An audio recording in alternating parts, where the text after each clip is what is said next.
Hello everyone, and welcome to episode 74 of the Impulso Podcast by Momentum Works. On today's episode, we have a special guest with us, Jing Li, founder and CEO of Sirius Technologies.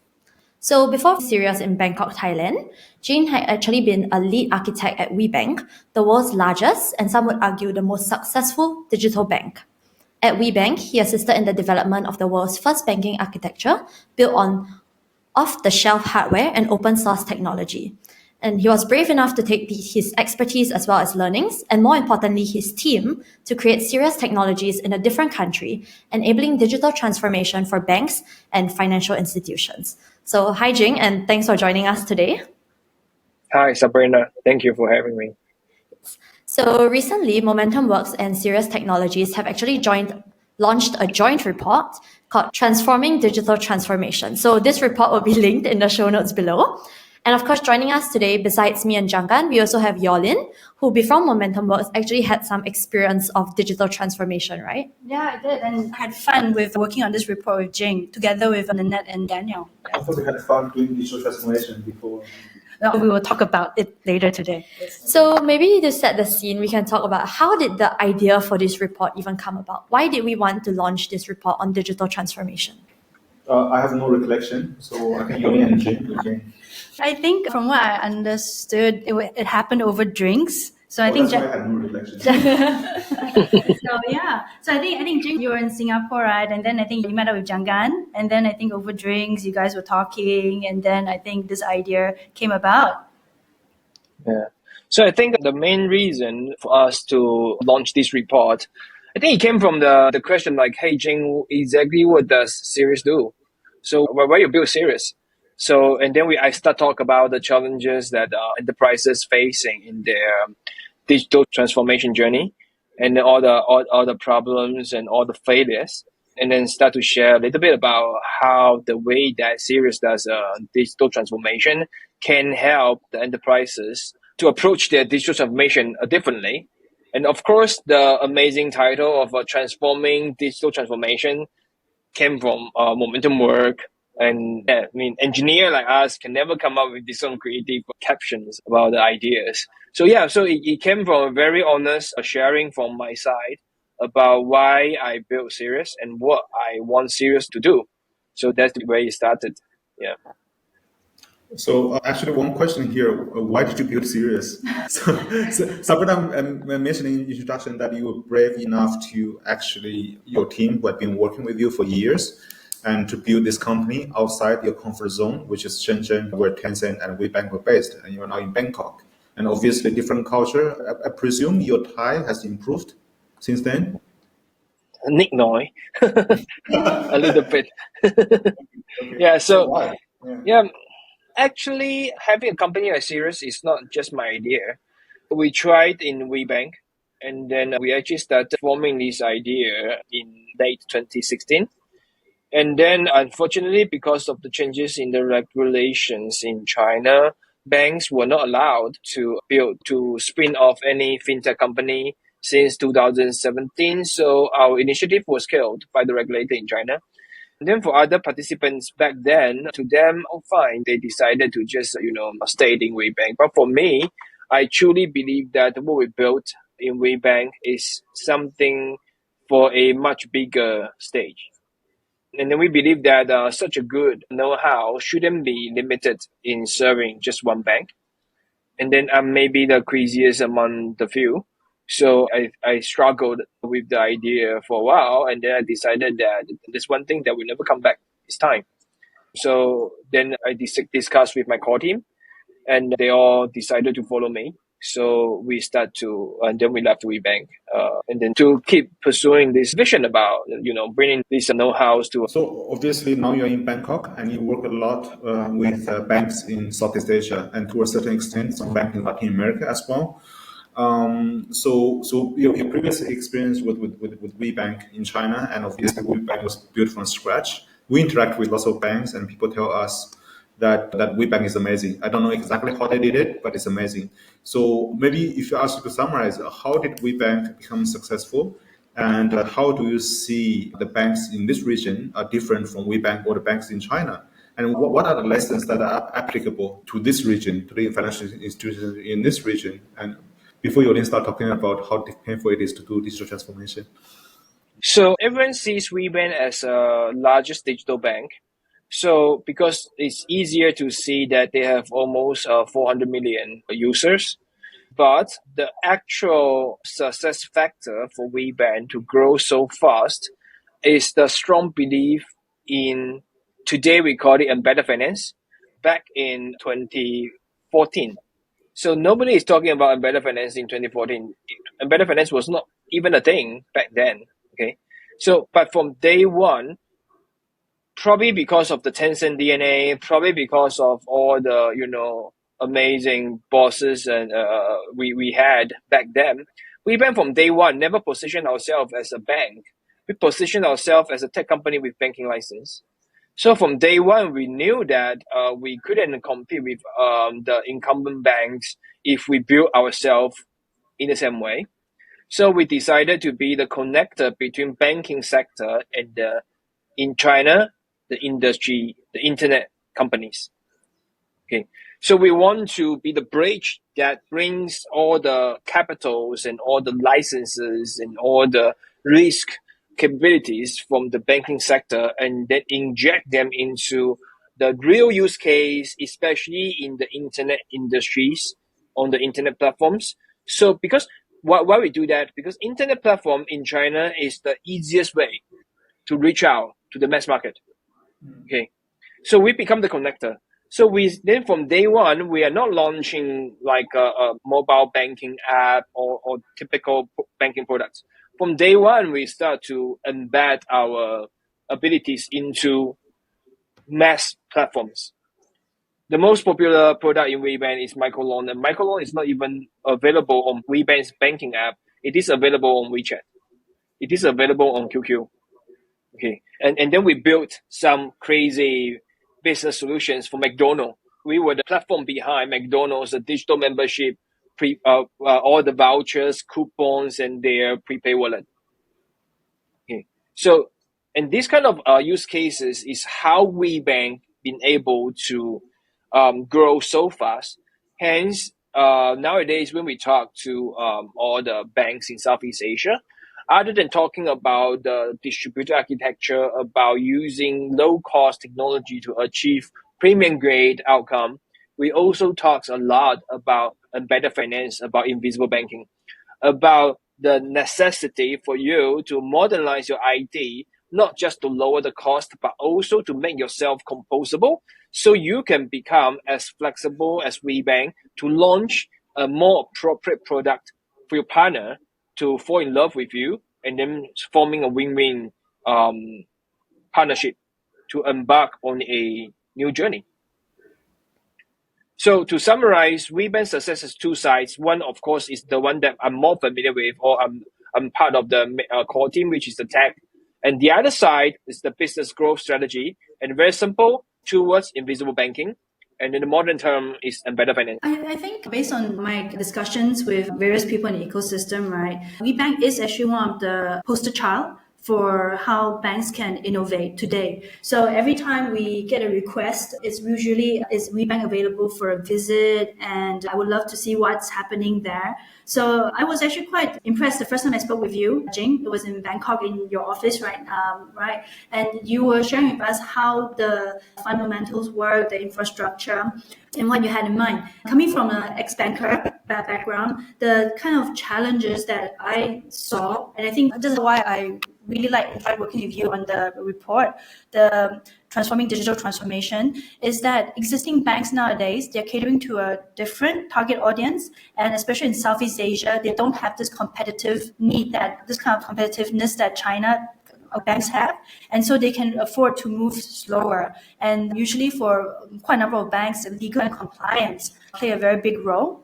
And so usually we see that they're quite concerned about data leakage, about fraud, about cybersecurity and risk nowadays, right?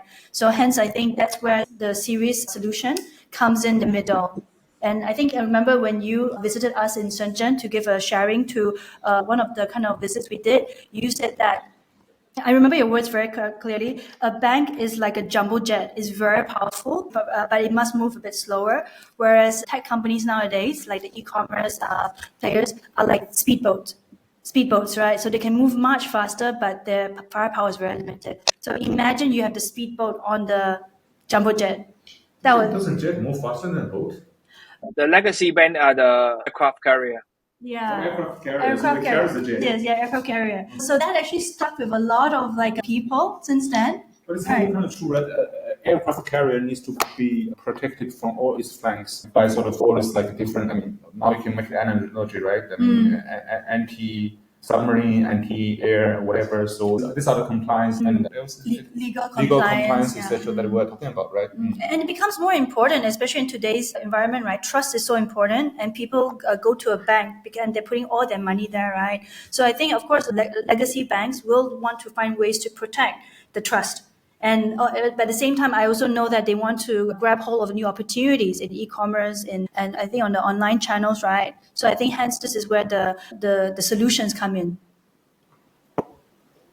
Was that a comment? That was a comment. Okay. That was a comment. Yeah. You experienced some transformation projects. I mean, and I think back then your role was pushing for it, and you were leading some of the projects. And you said it was very, very challenging. What was the challenge you see? Having to deal with different stakeholders, or? Okay, I'll share my experience from more of, and I think Jing, you can add on. I think you've seen a lot as well. I think the key challenge is when you're pushing for innovation in an established organization, the key question that organization will ask is, number one, why should we do it? And what is the immediate return that I'll get in 3 years' time and 5 years' time, right? So that's the first thing. The second thing is that these organizations have a lot of existing processes and a system that they're using, and they're actually usually you have to create a new system which is cut and slash whatever is being used now for all the other products and just use a new system for this new product, or you have to find a very complicated way to merge the new product into the existing system. Systems, actually, not systems. And this actually creates a lot of discussions, and the discussion will go into, when you make this change A for this new product, which is going to be online, how will this impact my existing products that are not sold online? How will it impact my reporting? How will it impact my customer service? And I think there was one incident when we did transformation. They wanted to do away with actually getting customers to pay with cash, which makes a lot of sense in the digital world. But then for customers that want to make payments subsequently, how they can't do that. And then, of course, that caused a big change request to be escalated halfway through making that project and saying that, no, we need to be fair to our customers. Cash is still king. I also want to let my customers pay in cash. And then actually the entire project was delayed for a bit longer just so that these elements could go in. So these are just some of the kind of examples that we are seeing for all established company to launch new products. How about you, Jing? What have you seen?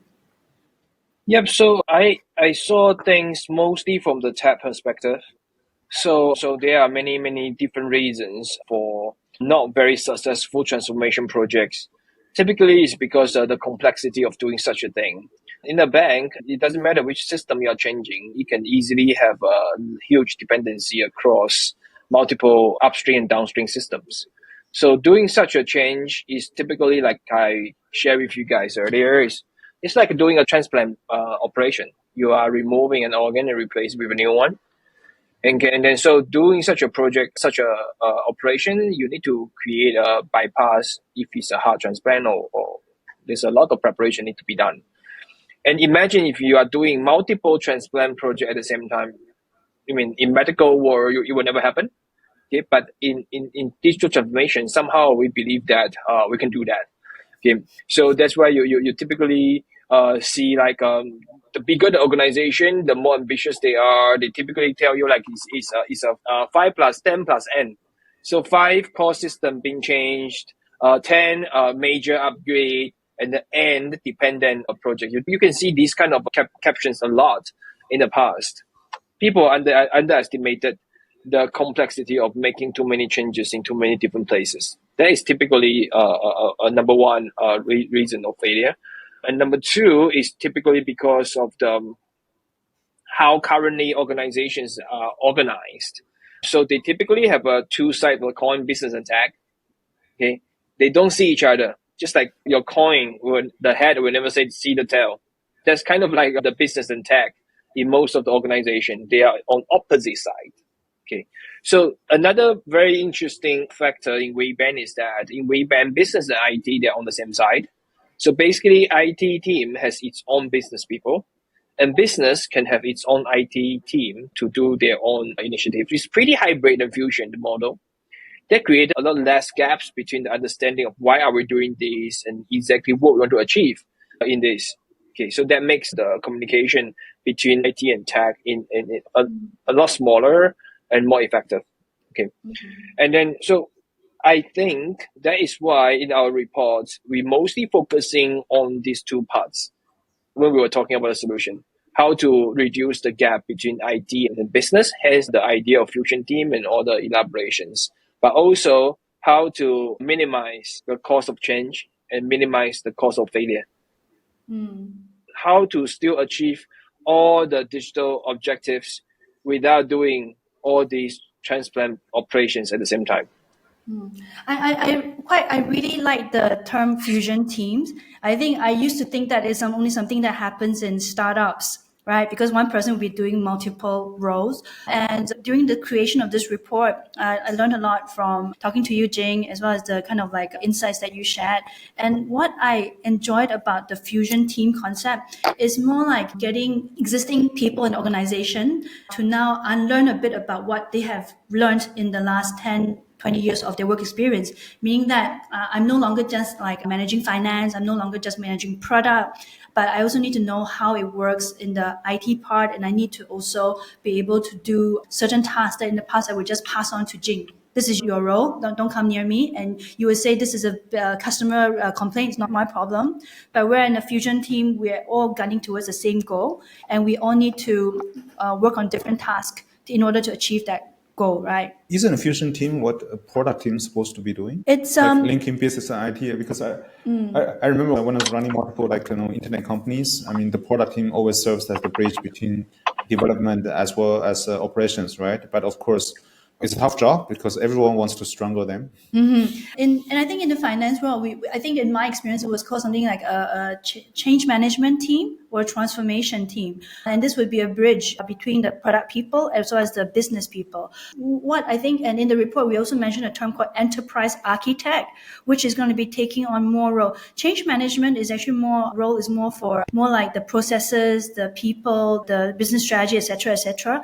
Enterprise architect is a new role that I'm getting used to, more meaning that this person needs to know both the business side as well as the product side. He or she needs to speak both languages. And I think that role currently is missing. So we see in many organizations where we are discussing a problem, right, is usually led by the product team because they face the customers, right, and say, I want to make this change. I want to be able to allow my customer to buy to this product on, let's say, e-commerce platform. And usually the change manager will say, yes, okay, sure. And then he will take this request to the IT folks, and IT folks will come back with 100 questions. How is it going to be done? Why do you need this and that? And so then the change manager will take this back to the product person and try to distill it and analyze it. Then product person will then say, why do you need to know so much information? I just need it today.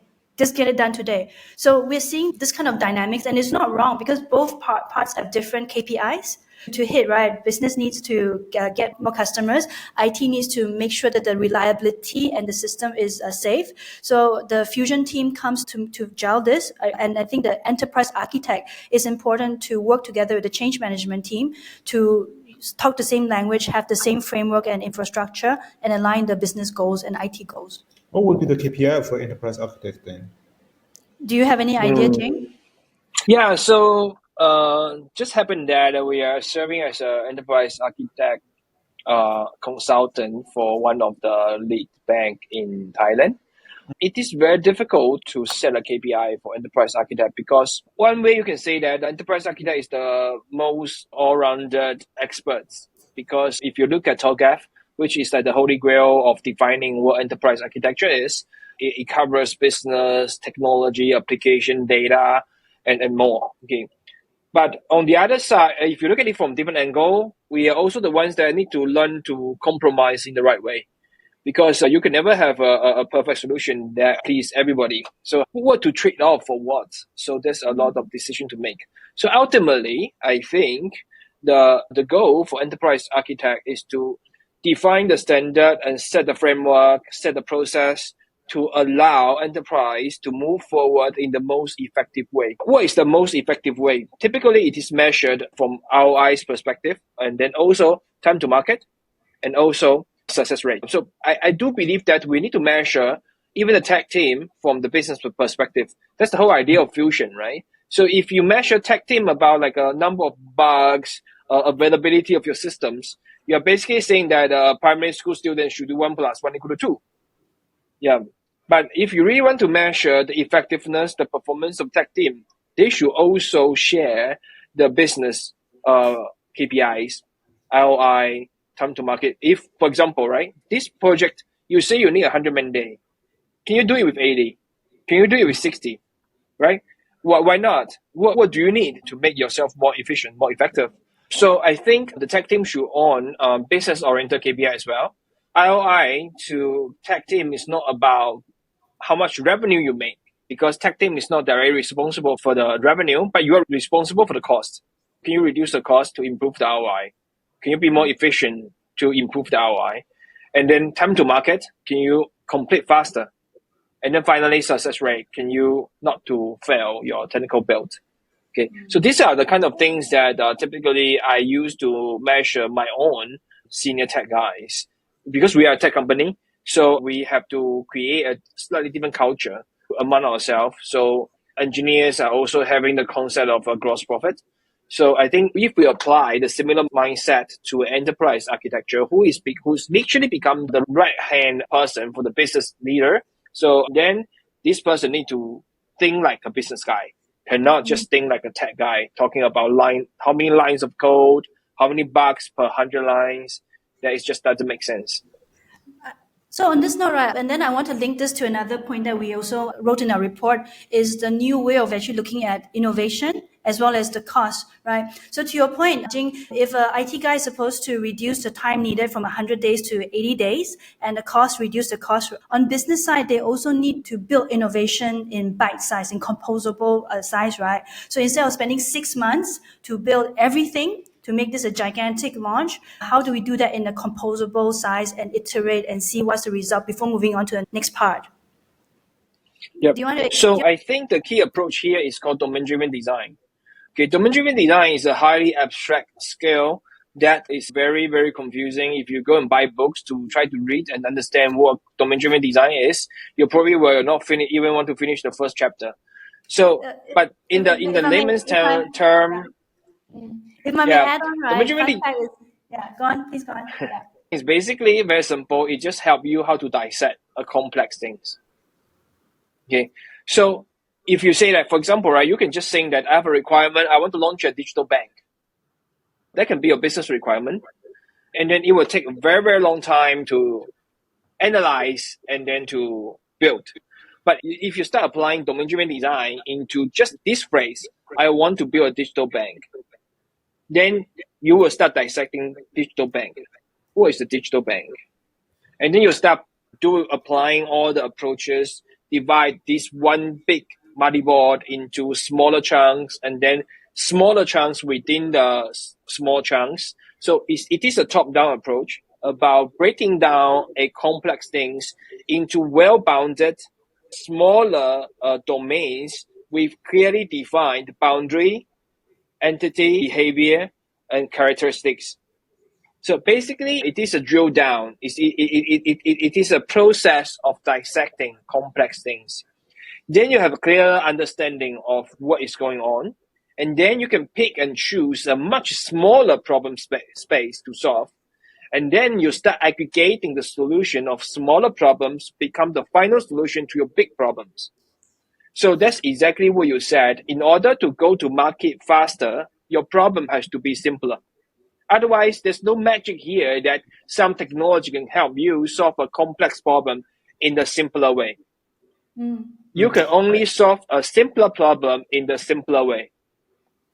I just asked ChatGPT while we were talking, explain domain-driven design to me. It gave me about 60, 70 word explanation. I said, this is too long, too difficult to understand. Give me something below 10 words, and then gave me something which I completely couldn't understand. But anyway, Read our report. yes, or ask ChatGPT yourself if you have a paid version. One question about domain-driven design, it is obviously a software development approach, right? And of course, Yorlin, you remember when you were doing transformation, people kept talking about this keyword called agile. And then you remember that in some of your projects that you actually, if I may say, like hired agencies to explain to you what is the difference between agile and waterfall and help sort of teams sort of make things agile. But in lots of cases where we see a lot of thinking and a lot of sort of effort went into agile, but in the end, it doesn't really make the whole transformation more agile. And of course, there could be specific cases, but Jing, I mean, how do you see that in general? I mean, how was agile used or sort of not used properly? Yeah, so I think agility is something that people has a big misunderstanding. I think agility is the outcome. Agility is not the approach. So you want to be agile. Actually, if you look at the core of agile project management style, it is again quick iterations, basically dissecting the big issue into smaller ones so you can iterate faster. Okay, and people sometimes tend to get lost in this journey and then thinking that agile means no governance. No. Actually, that will start a disaster.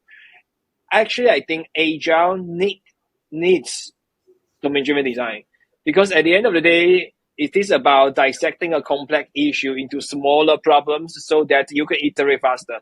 Like I said, you can't iterate faster if your scope is big. Okay, so I think that they are related. So agility can be achieved with a few key characteristics in your technical design. Number one is domain-driven. If you can do domain-driven design, properly dissecting your problem space, has a clearly organized problem space, then you can easily define a very clearly matching solution space to your problem space. And then when you are building your solution, if you apply a very old concept in software engineering, which is called modular design, and then make sure you're abstracting your systems in the right way with enough reusability in the modules, then you can be agile because you are solving a smaller problem with 40 to 60% reused components and you're only building the remaining. That's how you can speed up. Just to share one story, the record in WeBank from forming the product idea to launch the first MVP in production is 11 days. Wow. How many days? 11. Wow. 11. Okay. Yeah. Okay. How big was the project?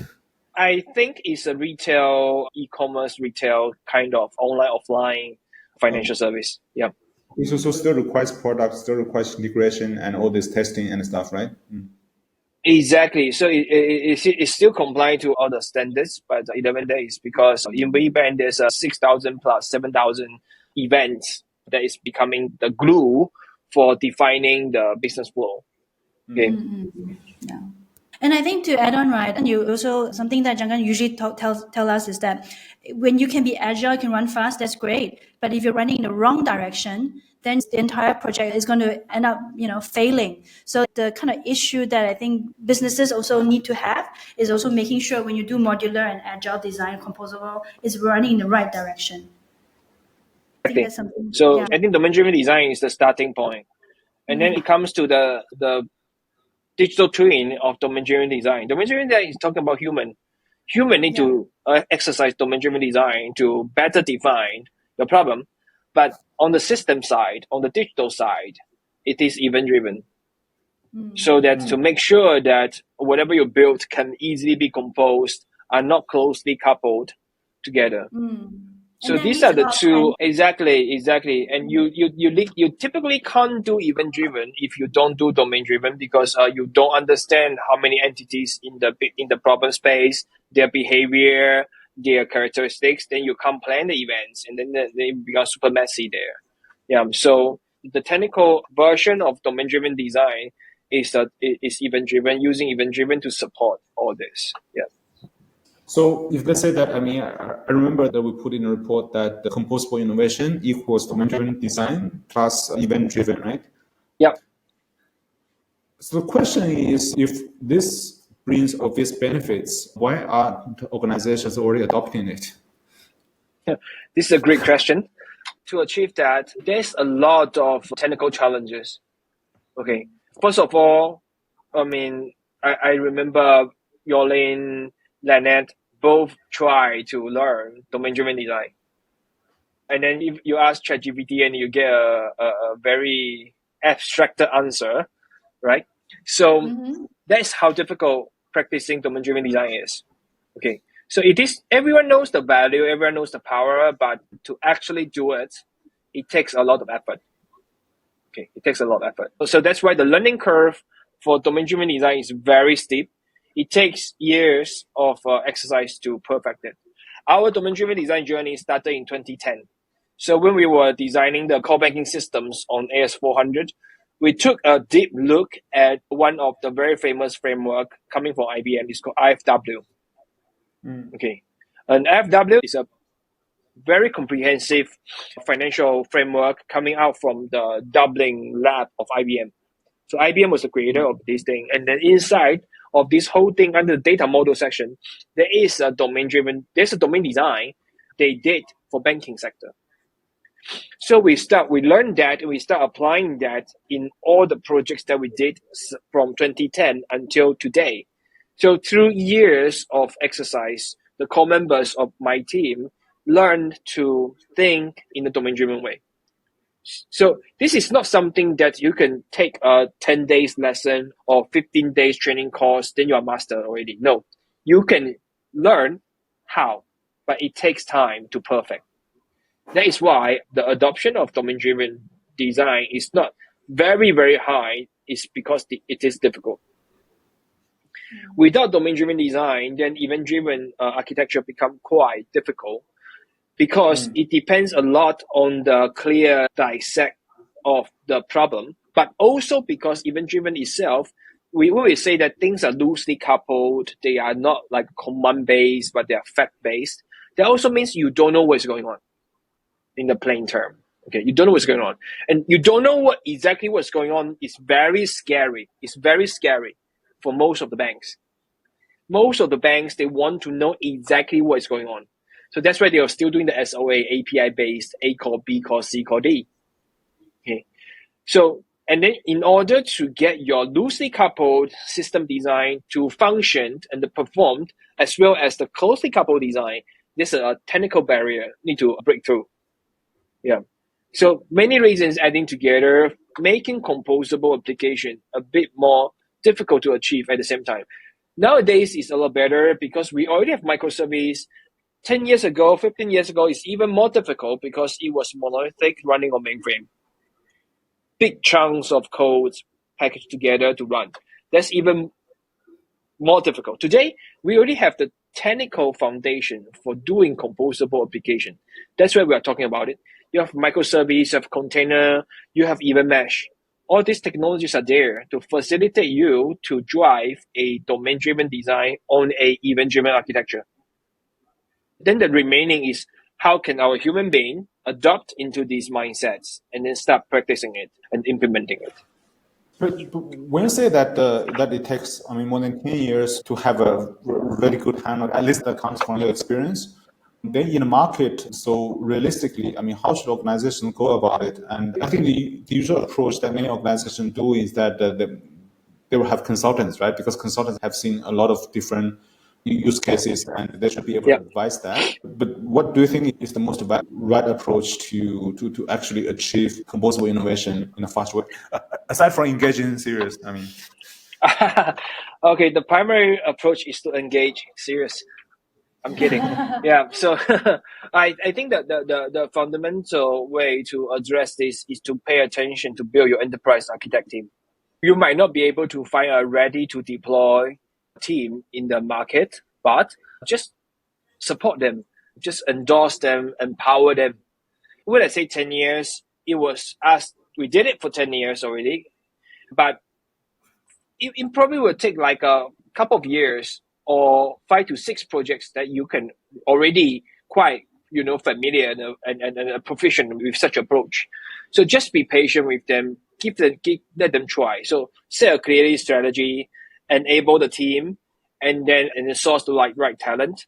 And when you want to have a jump start, then you can consider some external helps for a program to enable you, or a partner to babysit you for the beginning. Yeah. Maybe this is a good time to slide in. This is why Momentum Works in Sirius. We've created this program called the Chief Digital Officer Program, where we'll embed organizations or selected leaders into this innovation lab, where we can actually try out design thinking and event-led innovation and composable innovation. So led by both of us, yeah. Actually, this is quite interesting because I came from a background, running internet companies from the operations and business side. And over the years, I've learned to be more patient. If you talk to me to like 10 years ago, I was very impatient for everything. Everything needs to be done yesterday. But now I've learned to be patient. And my understanding about large corporates, large organizations were always that they are too patient. And over the years, as I have discussed with many of them, you guys have done lots of projects. I started to learn that maybe that's not the case. People are actually impatient in a way because people want to see successes. People want to drive things forward. But the reality is that whatever you're dealing with, which is actually quite complicated with lots of pieces, sometimes it's just not that easy to achieve agility. One more question. Since you mentioned about AS400 legacy systems, I remember that doing the works for the report, and you kept telling the team that the legacy is beautiful, AS400 is beautiful, IBM is beautiful. Not IBM as a company, you didn't say that, but IBM products are beautiful because these were simple, and then it was written, with actually proper design and stuff. And now, we go to usual like talk shops, conferences, people talk about legacy as if it's something that there's a plague, right? They want to get rid of it. They want to sort of move on to the new world, but they complain about it being stuck with legacy. In your opinion, what's the right attitude here, and how should people make the best out of it? We know that, tens of thousands of institutions still run AS400, and it shows that it's still critical. But increasingly, you see young people will learn to become, technologists that they don't want to, be around these kind of systems. So when I first started learning coding in early 1990 something, I think I started learning coding in 1993. Yeah. So at that time, you can learn Fortran, COBOL, and all these programming languages in university. And today, university only teach Java. They don't even teach C anymore. So they teach Java, Python. So there's a shift in education focus for, computer science. That created a lot of problems for carry on the legacy of the older design, older systems. So when I say they are beautiful, it is the same kind of feeling when you look at a 1960s classic Mercedes or Porsche or Ferrari. They are good.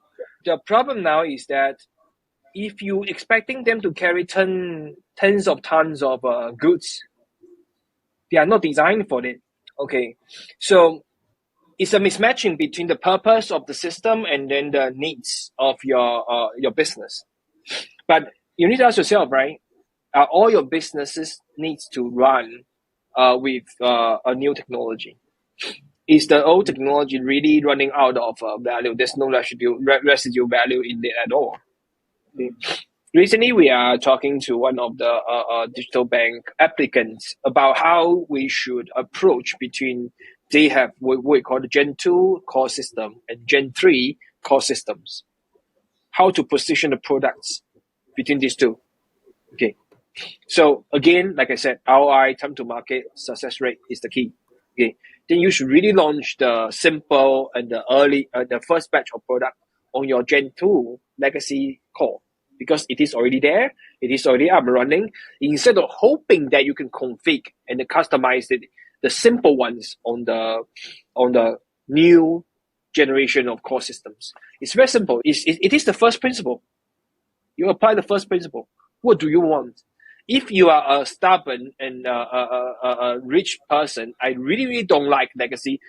I don't care. I just want it to be out of my company. Then go for it, because that is your purpose. That's your purpose. But if your purpose is to launch a product, then ask yourself, can I launch it on the stack that I already invested? If can, Why not? Because it's not cool. Then you are the stubborn rich guy, right? Who just want to be cool. Then I wish you good luck.